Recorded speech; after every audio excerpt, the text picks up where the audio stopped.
Bonjour et bienvenue dans cette nouvelle analyse. Aujourd'hui, on va décortiquer une réalité absolument incontournable de cette année 2026 pour les PME, le déploiement de Notion Business. Bon, autant le dire tout de suite, il faut oublier l'image du simple petit outil de prise de notes. L'objectif de notre décryptage, c'est de comprendre exactement comment ce logiciel s'est muté en un véritable système d'exploitation propulsé par une IA multimodèle. Avec plus de 100 millions d'utilisateurs et littéralement la moitié du Fortune 500 sur la plateforme, on n'est plus du tout sur un pari risqué. C'est devenu un standard mondial pur et simple. Allez, on plonge directement dans le vif du sujet. La question qui brûle les lèvres de tous les décideurs face à cette évolution technologique est simple mais hyper décisive. Est-ce qu'investir 23,50 € par mois et par collaborateur, ça en vaut réellement la peine ? C'est un budget logiciel qui n'est pas anodin, et soyons pragmatiques, chaque dépense doit être justifiée par un vrai retour sur investissement mathématique. Alors, voici notre feuille de route pour faire le tour de la question de façon totalement objective. 1. Le vrai Notion Pro. 2. Remplacer les outils SaaS. 3. La révolution des agents IA. 4. Des cas d'usage en PME. 5. Les coûts et limites cachées, parce qu'il y en a. Et enfin, 6. Déployer avec succès. On attaque tout de suite avec la section 1, le vrai Notion Pro, la fin de la confusion. Ce qui est vraiment intéressant sur cette comparaison, c'est le contraste qui saute aux yeux. Il faut absolument qu'on dissipe un malentendu tenace sur le marché. Beaucoup cherchent encore l'appellation pro, mais en fait, elle n'existe plus. Le paysage a été complètement bouleversé en mai 2025 quand l'option payante séparée pour l'IA a été supprimée. Le résultat, à gauche, on a le forfait plus à 11,50 €, qui est désormais quasiment vidé de son intelligence artificielle. Et à droite, le forfait business à 23,50 €. C'est lui, le nouveau standard. C'est aujourd'hui la seule vraie voie viable pour accéder à la suite IA complète. On passe à la section 2, remplacer ces outils SaaS ou l'art du calcul de rentabilité. Détaillons un peu la logique mathématique derrière tout ça. Comment justifier ce coût ? Traditionnellement, une entreprise empile les abonnements logiciels. C'est un grand classique. On paie un wiki interne, entre 6 et 12 €, on ajoute la gestion de projet, disons 12 à 20 €, ensuite on prend un assistant IA externe, boum, 18 à 25 € de plus. Et souvent un outil de recherche interne ultra onéreux, entre 15 et 40 €.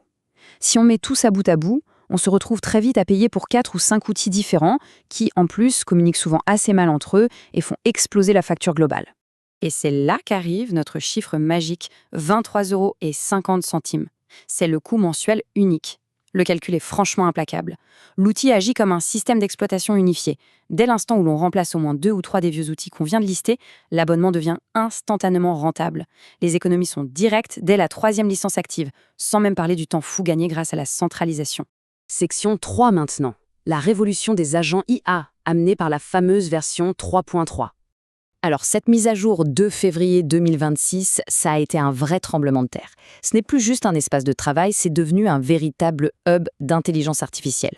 Le premier étage de la fusée, c'est le Notion Agent. C'est ni plus ni moins qu'un assistant personnel à la demande.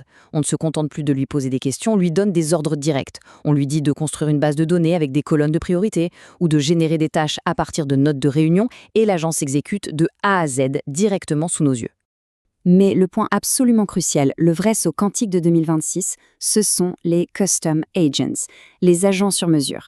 Là, on ne parle plus d'un assistant qu'on doit solliciter manuellement. Ce sont de véritables coéquipiers invisibles qui bossent en arrière-plan 24 heures sur 24, 7 jours sur 7. Ils réagissent tout seuls à des déclencheurs spécifiques. C'est tellement puissant que l'entreprise créatrice du logiciel utilise elle-même en interne plus de 2800 de ces agents automatisés. Une véritable armée de travailleurs de l'ombre. Et pour aller encore plus loin, pour les boîtes vraiment tech, on a les Notion Workers. C'est un environnement de code basé sur TypeScript, en alpha pour l'instant, qui permet de programmer des agents sur mesure d'une complexité extrême. Ça, c'est le Graal pour les entreprises matures qui ont besoin de synchronisation externe en temps réel ou de calculs métiers très spécifiques. On passe à la section 4, des cas d'usage concrets en PME avec de vraies preuves de ROI. Fini la théorie, regardons la pratique. Comment ces agents se transforment-ils en vraie rentabilité ? Premier cas fascinant documenté dans nos sources, la FinTech Ramp. Ils ont créé un agent interne dédié uniquement aux questions-réponses, branché directement sur leur base de connaissances. Son job, répondre tout seul aux questions des employés en citant précisément ses sources.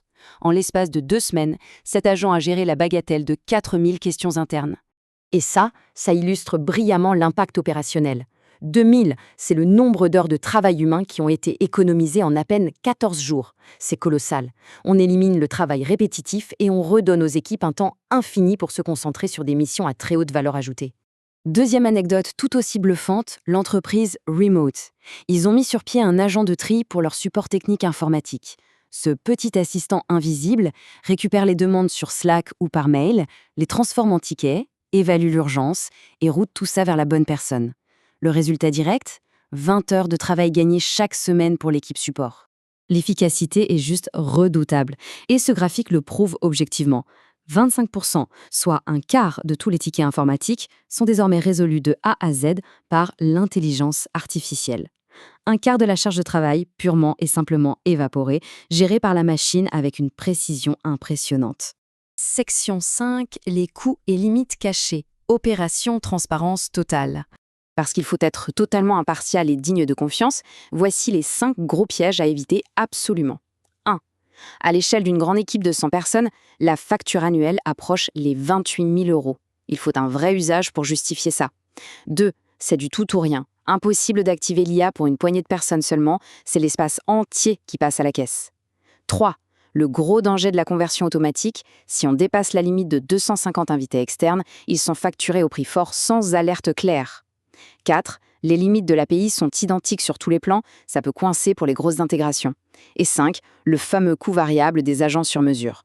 Et justement, ce coût variable spécifique, parlons-en. C'est 10 $ par tranche de 1000 crédits d'utilisation, un système actif depuis le 4 mai 2026. Alors attention, si un agent autonome est mal configuré par erreur et qu'il se met à tourner en boucle, la facture peut littéralement exploser. C'est pour ça qu'une surveillance hyper active des tableaux de bord de consommation est indispensable les premiers mois. Allez, section 6, déployer la solution avec succès. Voyons le plan d'action.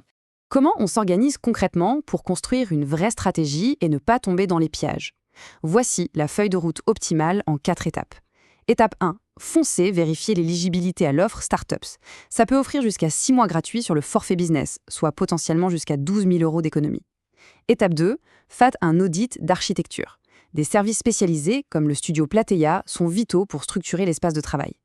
Étape 3. Formez votre équipe clé pour avoir de vrais ambassadeurs en interne. Et étape 4, on démarre petit. On lance seulement 2 agents autonomes au début, on mesure les résultats et ensuite on déploie plus largement. Il faut vraiment garder en tête cet avertissement de l'expert Damien Grangien. Notion sans architecture réfléchie devient un cimetière de pages. Ça frappe fort, mais c'est la clé de voûte absolue. Le système est incroyablement puissant, c'est un fait, mais sans une fondation en béton, sans structurer méthodiquement les données, l'investissement devient totalement inutile. Ce qui nous amène à notre réflexion finale. Face à cette puissance phénoménale des agents autonomes et aux économies massives permises par la centralisation logicielle en 2026, le doute sur l'outil n'est clairement plus permis. La vraie question provocante, celle qu'il faut se poser en interne, c'est la suivante. L'organisation possède-t-elle aujourd'hui à maturité la rigueur structurelle et la préparation nécessaires pour réussir cette bascule vers un fonctionnement opéré en premier lieu par l'intelligence artificielle ? C'est une sacrée remise en question de nos méthodes de travail. Merci beaucoup d'avoir suivi cette analyse détaillée et à la prochaine.